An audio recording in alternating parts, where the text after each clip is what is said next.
Sairam numerology நேயர்களுக்கு சதீஷ் ராவின் வணக்கங்கள். நம் மக்கள் அனைவருமே ரொம்ப கவனத்தோடையும் ஆர்வத்தோடையும் ஒருவித மனக்கலக்கத்தோடையும் பார்த்து கொண்டிருக்கக்கூடிய ஒரு முக்கியமான விஷயம் எதுன்னு கேட்டிங்கன்னா, இந்த காலத்தில் சனிப்பெயர்ச்சி நமக்கு என்ன பண்ண போகுது, இந்த காலகட்டம் நமக்கு நன்மை அளிக்குமா தீமை அளிக்குமா, ஏற்கனவே சிரமங்களுக்கு மேலே சிரமங்கள் அனுபவித்து கொண்டு வரோமே, இது நமக்கு நல்லது பண்ணுமா அப்படின்னு. அதுவும் இன்றைக்கி நீங்கள் யூடியூப் சேனல் நீங்கள் போனீங்கன்னா எல்லா சேனல்லையும் ஆளுக்கால் வேறு வேறு மாதிரி ஒவ்வொரு விஷயம் சொல்கிறாங்க. அது வேற உங்களை குழப்பி அடிச்சிருக்கும். ஆனால் இந்த ஒரு பதிவு, இப்போ நீங்கள் பார்த்து கொண்டு இருக்கக்கூடிய இந்த ஒரு பதிவு நீங்கள் பார்த்தீங்கன்னா நீங்கள் 2.5 வருஷத்தை மறந்துடுங்க. ஏன்னா சனி பயிற்சிங்கிறது இப்போ வாக்கிய பஞ்சாங்கப்படி ஆல்ரெடி ஆயிடுச்சு. 20ஆம் தேதியே சனி பயிற்சி ஆயிடுச்சு. 20 டிசம்பர் 2025 மார்ச் வரைக்குமே இருக்க போகுது. ஆனால் நம்ம ஸ்லோவாகவே போவோம். இந்த ஒரு வருஷ காலம் எப்படி இருக்க போகுது, சனிப்பெயர்ச்சி என்ன பண்ண போகுது அப்படிங்கிறத நீங்கள் புரிஞ்சுக்கிட்டிங்கன்னா அடுத்தடுத்த காலகட்டங்களில் நீங்கள் நல்லாவே சேஃபான பிளேஸில் வச்சுக்கலாம். இதில் நான் அனைத்து ராசினருக்கும் சொல்ல விரும்புவது என்னவென்றால், எல்லாருக்குமே இந்த காலகட்டத்தில் ஏதோ ஒரு வகையில் வாய்ப்பு கொடுக்க தான் செய்யுது. அது சனி பெயர்ச்சினால் இல்லைன்னாலும் குரு பெயர்ச்சினால் நிகழவே போகுது. ஆனால் அது எந்தெந்த காலகட்டம்னு தெரிஞ்சால் தானே நீங்கள் அதற்கு தகுந்தாப்பில் திட்டமிட முடியும். அதனால் இந்த ஒரு பதிவு நீங்கள் பார்த்தீங்கன்னா உண்மையிலேயே உங்களுக்கு என்ன நடக்க போகுது, நீங்கள் பயப்படலாமா பயப்பட தேவையில்லையா, எந்தெந்த விஷயங்களில் முயற்சி பண்ணலாம், எந்தெந்த விஷயங்களில் கவனம் செலுத்தலாம், எதுவுமே செய்யாமல் அப்படியே இருக்கலாம் அப்படிங்கிறத பற்றி நான் தெளிவாக சொல்ல போகிறேன். இது கிரகங்களின் அடிப்படையில் இருக்கக்கூடிய பலன்களாக இருக்கிறதுனால ஒவ்வொருத்தரும் அவங்களுடைய ராசிக்கு தகுந்த பலன்களை இப்போது நீங்கள் பார்க்கலாம். நான் ஏற்கனவே சொல்கிறது மாதிரி நம்ம சேனலை ஸ்க்ரீன்ஷாட் எடுத்து சப்ஸ்கிரைப் பண்ணதுக்கப்புறம் ஸ்க்ரீன்ஷாட் எடுத்து நீங்கள் அனுப்பினீங்கன்னா, கீழே தெரிகிற நம்பருக்கு அனுப்பிச்சிங்கன்னா எண்கணித ரீதியான இலவச பொது பலன்கள் நான் வழங்கிட்டு இருக்கேன். அது உங்களுடைய பெயர், உங்களுடைய பிறந்த தேதிக்கும் கூட்டு எண்ணிற்கும் பொருந்திருக்கா பொருந்தலையா அந்த அளவில் மட்டும் உங்களுக்கான பொது பலன்கள் கொடுப்பேன். கூடுதலாக உங்கள் பிறந்த தேதியின் சிறப்பம்சங்களை பற்றியும் நான் அதில் சொல்லுவேன். இதே வியாபாரிகளுக்கு வியாபார பெயர் பொருந்திருக்கா பொருந்தலையாங்கிற தகவலையும் சொல்லுவேன். பிறந்த குழந்தைகளுக்கு நீங்கள் பேர் வச்சுருந்தீங்கன்னா பேரோட அந்த குழந்தையுடைய பிறந்த தேதியும் நேரத்தையும் அனுப்புங்க. பேர் வைக்கலைன்னா அந்த நட்சத்திரம் என்ன, அதுக்கான எழுத்துக்கள் என்னன்னு சொல்லுவேன். பேர் வச்சுருந்தீங்கன்னா அந்த பேர் பொருந்திருக்காங்கிறத இலவச பொது பலன்களாக நான் கொடுக்குறதா இருக்கேன்.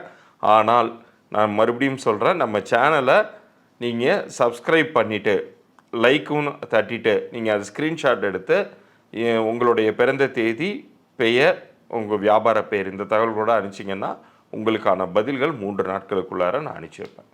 இப்போ பலன்களுக்குள்ளார போகலாம். சிம்ம ராசிக்கு இப்போ இருக்கக்கூடிய சனி குரு பெயர்ச்சி எப்படி இருக்க போகுது அப்படிங்கிறத பார்ப்போம். வாக்கிய பஞ்சாங்க ரீதியாக ஆல்ரெடி 20ஆம் தேதியே சனி பயிற்சி ஆயிடுச்சுன்னாலும் உங்களுக்கு திருக்கணிதப்படி 17ஆம் தேதி தான் பயிற்சி ஆகுது.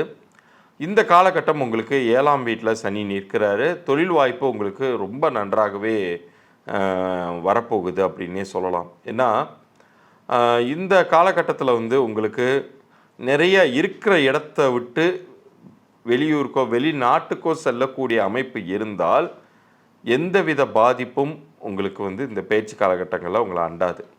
யார் ஒருத்தவங்க கடல் கடந்து ட்ராவல் ஆகி போகிறாங்களோ அல்லது சொந்த இடத்தை விட்டு நகர்ந்து போகிறாங்களோ அவங்களுக்கு நிச்சயம் இந்த காலகட்டம் அனுகூலம் மிகுந்ததாக இருக்க போது பயப்படவே தேவையில்லை.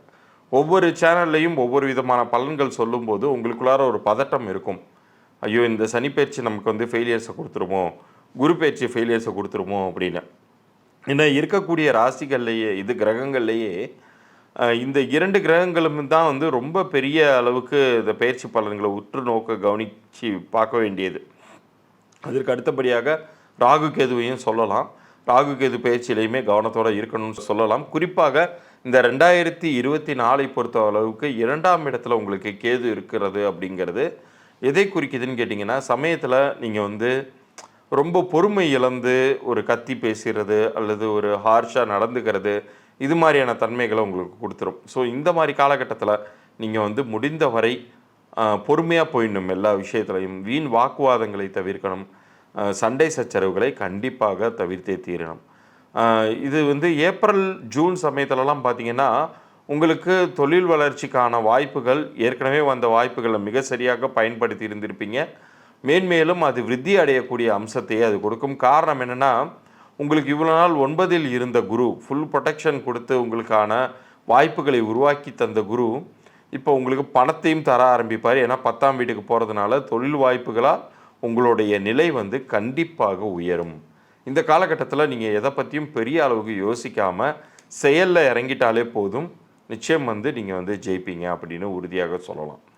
சரி, உங்களுக்கு வந்து இப்போ இந்த யாராச்சும் திருமணத்திற்காக அந்த வயதுகளில் இருக்கீங்க, இவ்வளோ நாள் திருமணம் வந்து நடக்காமல் தள்ளி போயிட்டே இருந்துச்சுன்னா, இப்போது திருமண தடை மேலும் மேலும் வந்து உங்களுக்கு வந்து இருக்கவே உங்களை கழுத்தை பிடிக்கிற அளவுக்கு இருக்கும்.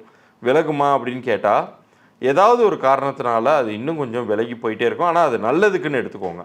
அதனால் வந்து உங்களுக்கு எந்தவித கெட்டதும் வந்துடாது. நல்லதற்காக தான் உங்களுக்கு இந்த இந்த சூழ்நிலை, தற்போது இருக்கக்கூடிய சூழ்நிலை வந்து இந்த ஆண்டு இறுதியில் உங்களுக்கு வந்து அதிர்ஷ்டகரமாக மாறும். அப்போ வந்து உங்களுக்கு ஒரு நல்ல அலைன்ஸே உங்களை தேடி வரும் அப்படின்னு சொல்லலாம். திடீர் பண வருவாய் ஏதாவது ஒரு வகையில் வந்து உங்கள் லைஃப்பில் வந்து உருவாக போகிறத இப்போ நீங்கள் பார்ப்பீங்க 2024 பொறுத்த வரைக்கும். அதுலேயும் குறிப்பாக ஆரோக்கியத்தில் நீங்கள் வந்து கொஞ்சம் கவனம் செலுத்த வேண்டிய ஒரு நிலையில் தான் நீங்கள் இருப்பீங்க அப்படின்னு சொல்லணும். ஏன்னா ஆரோக்கிய குறைபாடு அப்படிங்கிறது இன்றைக்கி வந்து ரொம்ப சர்வசாதாரணமாக போயிடுச்சு. அதுவும் நம்ம கொரோனா காலகட்டத்தில் வேறு இருக்கோம். ரொம்ப ஈஸியாக அந்த சிம்ம ராசிக்காரர்களை வந்து தாக்கக்கூடிய இடத்துல இருக்கிறதுனால ஆரோக்கியத்தில் மட்டும் நீங்கள் வந்து சான்ஸ் எடுத்துக்காதீங்க. ரொம்ப கவனமாக இருக்க வேண்டிய ஒரு தன்மையில் இருக்குங்க கிரக நிலைகள் அப்படிங்கிறது. இப்போ ராகு வந்து பார்த்திங்கன்னா இந்த 2024 உங்களுக்கு அஷ்டம ராகுவாக வந்து உட்காந்துருக்காரு. இந்த பகுதியை நான் ஆரம்பத்திலேயே நான் வந்து ஒரு விஷயம் சொல்லியிருந்தேன். கேதுவை பொறுத்த அளவுக்கு ஒரு விஷயம் சொல்லியிருந்தேன். ரொம்ப கோவப்பட வைத்து நீங்கள் வந்து நிதானத்தை இழக்க வேண்டிய ஒரு தன்மையெல்லாம் கேது உருவாக்குவார்னு. ஆனால் ராகு என்ன பண்ணுவார்னா, அஷ்டமத்து ராகு என்ன பண்ணுவார்னா, விபத்துகளை கொண்டு வந்து கொடுத்துருவார். ஸோ ஏதாவது ஒரு வகையில் நீங்கள் வந்து பிரயாணம் பண்ணி வெளியூருக்கோ வேறு எங்கேயாச்சும் நீங்கள் போகிறதா இருந்தீங்கன்னா, முடிந்தவரை ரொம்ப ரொம்ப ஜாக்கிரதையாக, அது வண்டி வாகனங்கள் நீங்கள் போனாலும் சரி, அல்லது நீங்கள் வெளியூர் பிரயாணம் போனாலும் ஜாக்கிரதையாக இருக்கணும் அப்படிங்கிறத மட்டும் மைண்டில் வச்சுக்கோங்க. அதை நீங்கள் கடைபிடிச்சாலே போதும். இந்த ஆண்டு வந்து உங்களுக்கு பெரிய அளவுக்கு சிரமங்கள் ஏதும் தராத ஒரு நல்ல ஆண்டாகவே இருக்க போகுது. காரணம் 2 மேஜரான கிரகங்கள் பயிற்சியாக இருக்குது. ஒன்று வந்து சனி, இன்னொன்று வந்து குரு. இதில் சனியை பொறுத்த அளவுக்கு நீங்கள் பெரிய அளவுக்கு பயப்பட வேண்டாம். திருமணம் மட்டும்தான் தள்ளி போகுமே ஒழிய மற்ற வகையில் பெரிய அளவுக்கு பாதிப்பு தந்துடாது.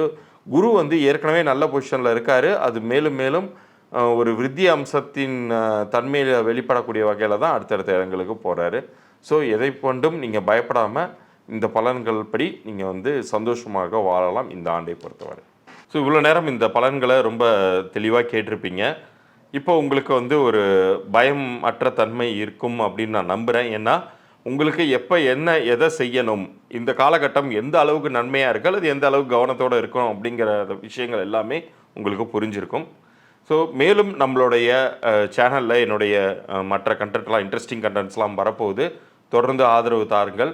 இன்னும் நிறைய சுவாரஸ்யமான பதிவுகளுடன் உங்களை சந்திக்கிறேன். நான் ஏற்கனவே சொன்னது மாதிரி நம்ம சேனலை லைக் பண்ணி உங்களுடைய ஃப்ரெண்ட்ஸுகளுக்கும் ஷேர் பண்ணுங்கள். ஏன்னா இந்த நல்ல தகவல்கள் உங்களுடைய மற்ற ரிலேஷன்ஸுக்கும் ஃப்ரெண்ட்ஸுக்கும் போகணும் அப்படிங்கிற நல்லுள்ளத்தோடு அனுப்பிச்சி விடுங்க. நீங்களுமே சப்ஸ்கிரைப் பண்ணி ஸ்க்ரீன்ஷாட் எடுத்து உங்களுக்கான இலவச பொது பலன்களை பெற்றுக்கொள்ளலாம் 3 நாட்களுக்குள். மீண்டும் நன்றி கூறி விடைபெறுகிறேன். நன்றி.